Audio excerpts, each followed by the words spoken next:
Hi, welcome to the Shepherd's Rest Doc Talk. This is episode 187A. I'm Cam and this is Julie. Yoo-hoo! Welcome back. So we've been gone for 2 weeks, just in case y'all even realized it. We're back. We are at a double portion, but we have gotten to separate it this year. So we're only doing not Genesis, not Exodus, Leviticus. See, it's been so long. Leviticus 16 to the end of chapter 18. If you would like to check out some of our past episodes, they are 42 A and B, 93 A and B, and 139. Yeah. Yes. Now, 42 A and B will actually just deal with what we're talking about today. Right. Because that was our last separation of the double portions. The others are all double portions. Correct. And we'll have information about this as well. Yes. All right. So, I didn't watch any of the old ones, so, you may be like, I just watched them in a row and now you're talking about it again. But I think maybe not the same, because I had some aha moments, But then again, aha moments sometimes hide in the back and I get them all over again. It's kind of like Dory. Oh, wow! I get just as excited too. So we may have some Dory moments together. All right, so I thought we would start with looking at, well, first, let's talk about this. Chapter 16 of Leviticus and chapter 10 of Leviticus. My tongue's so thick for some reason. And chapter 10 of Leviticus.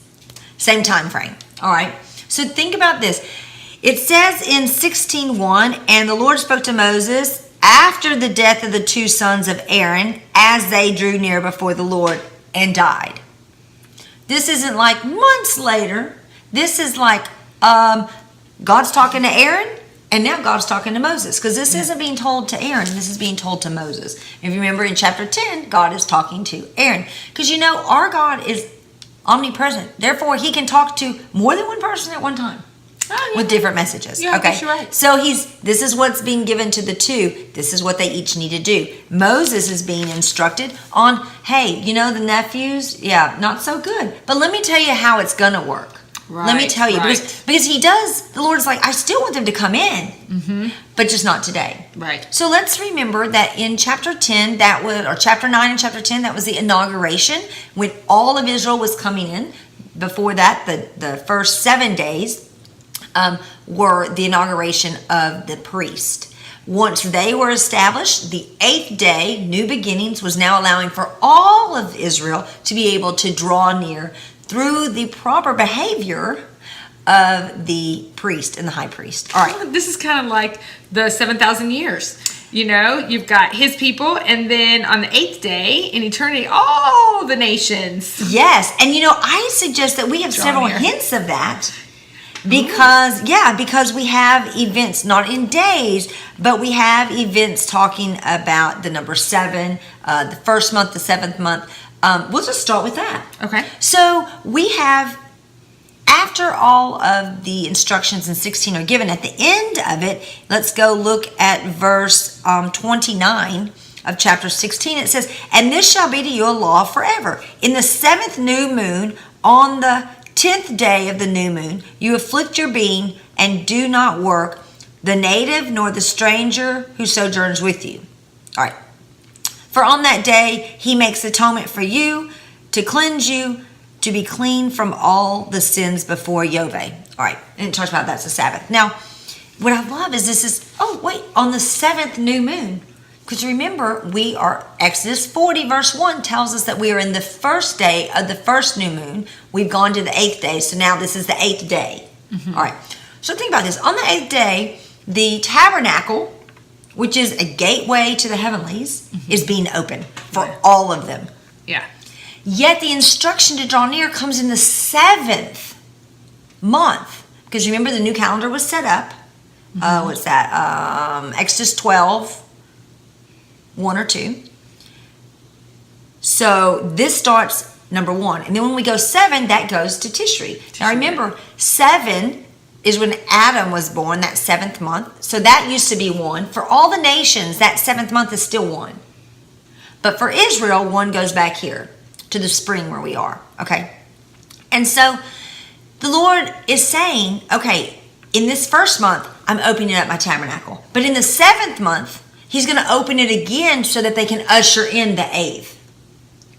So I just kind of see a play on the numbers, because again, in the middle or towards the end, I should say, of that 7th month is when we have Sukkot, which is when the reign is established, and that will be going into eternity. That 8th day, Simchat Torah, represents eternity. So there's all these 7s and 1s. I love it when you play around with it. I have a question. Yes. So when Noah got off the ark, was that in the 8th month? So yes, when it came to rest, that's a great question. I knew that there was when something. It comes to rest, it's on the 7th month, but that 7th month is the first month of Exodus 12. So that's a great point. So right here, the events happening in Leviticus 16 would be lining up with the same calendar of when Noah hit the rock and they opened the window. They hit the rock. That's the same time. Okay. Yeah. Yeah. So there's a lot of plays, and sometimes we get confused. We're like, okay, so now everything's the first month, and now everything's changed. However, when the Lord speaks of the calendar for Israel as a nation, then the first month is in the spring. But when he speaks about the months of the world, the first month is in the fall. You know what it made me think of, and this may have absolutely nothing to do with it, but you're talking about in the 7th month, all these great things happen. God's doing something the 7th month and the 1st month. And Adam was born in the 7th month. But it makes me think, okay, in Revelation, you hear about the Antichrist. Right. 666. So it makes me think, so is his great thing going to be in the 6th month? That's a good thing. You know what I love? I never thought of? What? He's never, 666 isn't the 1 or the 8 or the 7. All the numbers or the 3, all the numbers that the Lord is constantly dealing with, he doesn't get a part of any of those numbers. Yes. Oh, never thought of that. I just thought, so God's doing all these things pointing to the 1st and 2nd Adam. So that would in either the 1st month or the 7th month. Adam's created in the 7th month or the first month. Look at it. And then Yeshua dies in the 1st or the 7th, and here you've got the Antichrist, so his number is 6, so could we see him or I don't know, do whatever it is he's going to do? It's in the 6th millennium that he does that. That's the end times before we go there's to the 1/6, but then is he going to, is establish his, abomination that causes desolation? Could that be in the 6th month? Or I don't know, and maybe in the 6th year of a Shemitah, or who knows? Who knows? Who knows? Maybe the 666 has multiple facets. Everything else does. Yeah. It just will be one of those hindsight look back and go, oh my gosh. Yeah. I love. So we know it couldn't. He's going to fool so many, but we will know. Wait. That can't be Yeshua because that's in the 6th month. Right. Or whatever, He's going to do it in the 7th. It says so. We're waiting for the fulfillment of the fall feast, which is the 7th month. Right. So if something happens in the month before, we can be like, right. It's not true. Don't believe it. And that's in the hot summer. Don't believe the hype. I love it. I love that mindset. That's what it just made me think of. It's a great thought. All right. So some of you, I hope you didn't tune out. You're like, I'm so confused between the months and blah, blah, blah. And others of you are like, that's really cool. So let's move to something else that we can all go. That's cool. All right. Let's look at Leviticus 16:2. Not going very far. It says, it's like me. I went 4 verses. It says, and Yahweh said to Moshe, speak to Aaron your brother not to come in at all times to the holy place, or to the Holy of Holies, we'll say, inside the veil. That's the Holy of Holies, beyond the veil. Before the lid of atonement, which is on the ark, lest he die, because I appear in the cloud above the lid of atonement. There's interesting thing, because I appear in the cloud. So we've got, don't come all the time. We have, he's in a cloud, and you're going to die if you do. All right. I want to go down to verse 13 now. Okay. Now this is just above that, 11 and 12, is where the Lord is telling Moses how to tell Aaron how to approach. He's to come in with the fire pan with the coals, but these coals are from the incense table. Okay. And incense separate, not together. Remember, Nahab and Abihu stuck it all together and was going. Oh, okay. But the Lord's like, stop. Didn't even let them get in, because remember, if they got in, what would happen? It would become unclean. And then this would have to happen. Right. And the Lord's like, no, not in the 1st, in the 7th. God, I really wish the temple was still here so we could understand all these patterns. Oh my gosh, yeah. And it will be. And we will understand it, which is just more going to speak of him as we do him. So anyway, so separate, okay? And so in verse 13 it says, and he shall put the incense on the fire before the Lord. All right, so he's going to go through that. Go through the veil. So he takes it in separate. And he takes it in separate to the veil. He puts it on the fire and then he puts it on. And then a cloud goes up, okay? Okay. So it says, before the Lord, and the cloud of incense, we got a cloud, shall cover the lid of atonement, which is on the witness, lest he die. We've got a cloud, we got death. These are things that Nahab and Abihu were not prepared for. Right. But let's go back to Exodus 24 and think about where we have this cloud and the Lord. We have this cloud in 24 where Moses goes up the mountain into the cloud. Nahab and Abihu go up the mountain too, right? These two. Is it possible that part of the thought process was I'm going to go in because there's the cloud. He's in the Holy of Holies, or, he's on the mountain. We know he came off of Sinai and went into the Holy of Holies, so we got to go close there. Why not go close here? But not understanding that they had to present their cloud to meet with God's cloud, they did the incense outside and brought it in. Now, if we go back to Exodus 30, it says, let's go back and read this because it's very significant about the incense. So let's look at Exodus 30, verse 36. It says, and you shall beat some of it. This is above. It tells everything that you're going to put in it.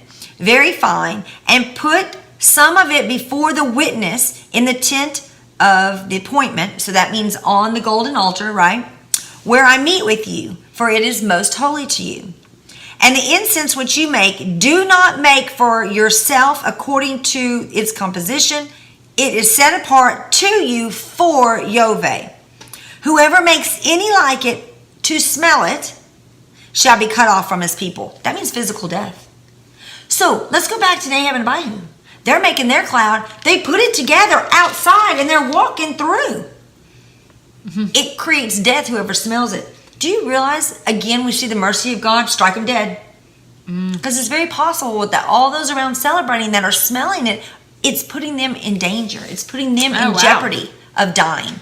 Interesting. Yeah. Very interesting. So again, it is not mixed. We see in chapter 13, Leviticus 16, verse 13, that he is not to mix it to allow the smell to come up until it is before the Lord. Yeah. Everything that happens at the golden altar, which is, so it's the Ark of the Covenant, there's a veil, and then the golden altar of incense. Everything that happens there is considered to be inside the veil. Okay. It's what they're allowed to do daily. We see in Leviticus 4 the definition or the instructions of how to bring your sin offering. And they go to the veil and then they sprinkle it 7 times, the blood, on the veil and on the altar. But never do they go inside except for once a year. You know what? They do exactly what they do on the outside of the veil, on the golden altar veil, as they do inside, but once a year. That cleansing with the sin offering. So we see this where he's got to bring his cloud. And remember, the incense represents what? The prayers of Israel, the prayers of his people. So the prayers of his people are actually creating this cloud that's then meeting with YHVH, who's sitting. You know what that is? That's a personal meeting with everybody. That's the power of prayer. That's the power of prayer. Yes, it is. But that's allowing every single person out there who's in Israel to literally be inside that chamber. Yeah. Because of their prayers. That's awesome. It is cool. And that's why we can boldly go before the throne. Right, exactly. We're not walking in. Right. That's what Messiah does for us. It's our prayers. It's our prayers that get to go in with that through incense. Messiah. That's right. That's right. Absolutely. Okay, one more quick thing I want to talk about. We're not getting out of chapter 16. Sorry. Chapter 16, verses 23, verse 26, and verse 28. These are all talking about, one is Aaron. He's got to change his clothes, take a bath. The second one is the one who takes out the goat to the Zazel, so the goat to the wilderness. He has to come back, wash his garments, take a bath. And then you have the gentleman who takes the sin offering out of the camp to burn it. Comes back, washes clothes, takes a bath. None of them are considered unclean. They don't have to wait till sundown. Right. Okay. They just have to wash their clothes and then take a bath and get dressed and come back out. Now, Aaron is a little, in 23, I think he puts on other clothes. Okay. Okay. Because in verse 23, at the end, it says, I'll just read the whole thing. It says, Aaron shall come into the tent of appointment and shall take off the linen garments which he put on when he went to the holy place, and shall leave them there. So that doesn't sound like he puts them back on. Like, they just stay there. Yeah. So here's the thing: whatever went into the Holy of Holies doesn't go out of the holy place. It doesn't go out and mingle with the people. It stays in that there. makes sense. So then he changes. Makes perfect sense. Right. So he changes clothes and puts on new. However, the other two have already been out there. They take off their old clothes. They have to wash their clothes, take a bath, and then put on other clothes. It doesn't say they put on the same garments. So they put on new clothes too. Okay. But isn't it interesting that the Lord makes sure that they take care of their old clothes first? You know, how many times do we think about, take off the old, throw it in the corner, forget that, and put on the new? Yeah. But the Lord's like, no. You're going to still tend to the old before you put on the new. Now, let's talk about this on the spiritual level. Guys, when we just take off the old and put on the new and ignore the old, we have trouble that keeps coming and kicking our butts constantly. Well, why do I have to pay for that? Why am I responsible for that? Because we got to take care of that old. Right. So when we take it off, we still have to wash that dude. Mm-hmm. Then we can leave it to put on the new. Gotcha. And then we bathe. Yeah. So not only are we becoming new, but we've got to cleanse the old part of us so that it doesn't keep coming back to haunt us. Right. We don't have it thrown in the corner. You know what I'm saying? Mm-hmm. I just found it so interesting that we have this example of taking care of your old clothes. Because, again, I would just be stripping, throwing it in dirty clothes, and then going. You want to hurry up and get out there. Yeah. And the Lord's like, no. Then get clean and then go put something else on. So it's just a little thing, food for thought to think about. As we are being renewed every day, we can't just ignore our old man. We have to deal with that. Go ahead. It reminds me of people who break the law. Okay. And then they come to the Lord, and then you have a choice. Do I, deal with the law that I broke? Yes. Do I deal with that and pay the consequences for that because that's the right thing to do? Or do I just say, oh, no, I'm a new creature. I don't have to deal with that. Right. Exactly. But when they come knock on your door, they're not going to go, oh, you're a new believer. Oh, God, don't worry about it then. I'm sure you won't. No, they'll be like, sorry, this is what is still paid. It's a great example. That's why Yeshua is so awesome because he pays for all of that. And we do get to start new, but that's not reality in the world. Right.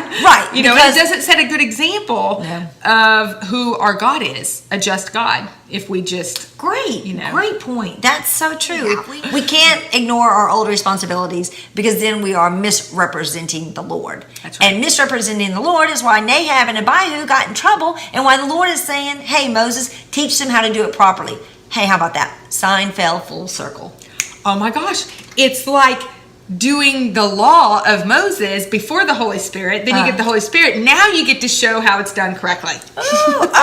It's not like Aaron was just relieved of that duty. Right. That's true. That's true. He still has to do it. But he got to show the power of the Lord through, being led by the Spirit to do it instead of by his own understanding. Yeah. Yeah, because you know how many times I'm sure they went through these steps and go, I don't get it. But you said so. So yes, sir. Yeah. All right. So thank you so much for joining us. Again, we're happy to be back again. And we can't wait to see you next week. And we'll see you flip side with Julie and X. Shalom.